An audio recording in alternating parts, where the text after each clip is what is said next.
जय श्री कृष्णा। राधे राधे आप सभी कृष्ण भक्तों को। आज मैं आपको बताऊंगी कलयुग और सतयुग के बारे में। कलयुग और सतयुग तो मनुष्य के हाथ में है। अच्छा करोगे तो सतयुग है और बुरा करोगे तो कलयुग है। कलयुग और सतयुग समय से नहीं, इंसान के कर्मों से बनते हैं। अगर मन में अच्छाई, प्रेम और भक्ति है तो सतयुग है। अगर मन में बुराई, घमंड और नफरत है तो वही कलयुग है। लेकिन जहाँ झूठ, घमंड, लालच और नफरत शुरू हो जाए वहीं से कलयुग शुरू हो जाता है। भगवान ने दुनिया को नहीं, इंसान के दिल को सबसे बड़ी ताकत दी है। अब यह हमारे हाथ में है कि हम अपने जीवन को सतयुग बनाते हैं या कलयुग। चलिए आज मैं आपको एक कथा सुनाने जा रही हूँ, तो आप बड़े ही ध्यान से सुनिएगा। बहुत समय पहले एक संत अपने शिष्यों के साथ जंगल के रास्ते से जा रहे थे। उनके सभी शिष्य हमेशा यही पूछते थे कि गुरुदेव, आखिर कलयुग कब खत्म होगा और सतयुग कब आएगा। एक दिन संत मुस्कुराए और बोले, जिस दिन इंसान अपने अंदर से बुराई खत्म कर देगा उसी दिन सतयुग आ जाएगा। लेकिन शिष्य उनकी बात पूरी तरह से समझ नहीं पाए।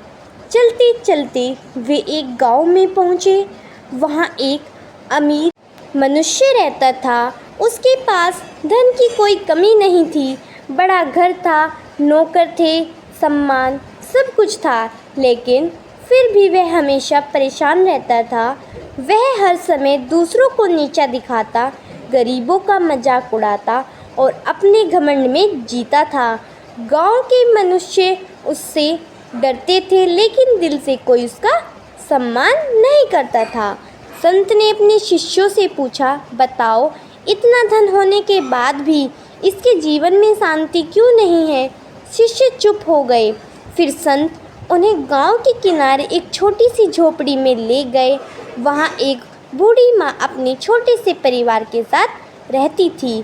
घर में ज़्यादा धन नहीं था, लेकिन चेहरे पर सुकून था। रात को खाने के लिए सिर्फ थोड़ी सी रोटी थी। फिर भी जब एक भूखा यात्री वहां आया तो उस माँ ने अपनी रोटी उसे दे दी। संत मुस्कुराए और बोले, देखा, यही सतयुग है। शिष्य हैरान हो गए। संत बोले, सतयुग कोई समय नहीं है, एक सोच है। जहाँ प्रेम है, दया है, सच्चाई है, वही सतयुग है। फिर उन्होंने कहा, और जहाँ लालच, झूठ, घमंड और नफरत है वहीं कलयुग शुरू हो जाता है। शिष्यों को धीरे धीरे बात समझ आने लगी। कुछ दिनों बाद वे एक मंदिर पहुँचे। वहाँ एक मनुष्य रोज पूजा करता था, माथे पर बड़ा तिलक लगाता था, हाथ में माला रखता था, लेकिन मंदिर से बाहर निकलते ही मनुष्यों को धोखा देता था। संत ने कहा, सिर्फ भगवान का नाम लेने से कोई अच्छा इंसान नहीं बनता जब तक उसके कर्म अच्छे ना हो। फिर उन्होंने एक गरीब किसान की तरफ इशारा किया जो पूरे दिन मेहनत करता, किसी का बुरा नहीं सोचता और हर रात भगवान को धन्यवाद करके सोता था।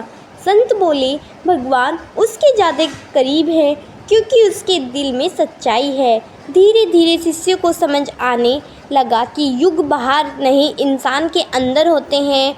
अगर इंसान दूसरों को दुख देता है, झूठ बोलता है, अपने स्वार्थ के लिए किसी का दिल तोड़ता है तो उसके जीवन में कलयुग है। लेकिन अगर कोई प्रेम बांटता है, ज़रूरतमंद की मदद करता है, भगवान को सच्चे दिल से याद करता है तो उसके जीवन में सतयुग है।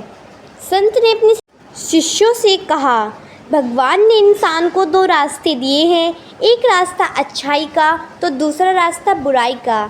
अब यह इंसान के हाथ में है कि वह अपने जीवन को सतयुग बनाता है या कलयुग। समय बीतता गया।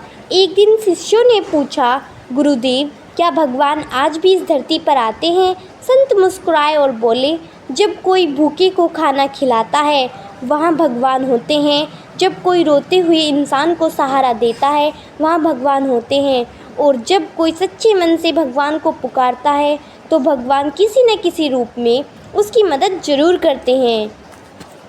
तो कृष्ण भक्तों, अब फैसला हमारे हाथ में है। अगर हम दूसरों को दुख देंगे, झूठ बोलेंगे, नफ़रत फैलाएंगे तो यही कलयुग है। लेकिन अगर हम प्रेम बांटेंगे, ज़रूरतमंद की मदद करेंगे और भगवान को सच्चे दिल से याद करेंगे तो यही सतयुग है। अगर आपके दिल में भी भगवान कृष्ण के लिए सच्ची भक्ति है तो इस वीडियो को लाइक ज़रूर करें, चैनल को सब्सक्राइब करें। राधे राधे।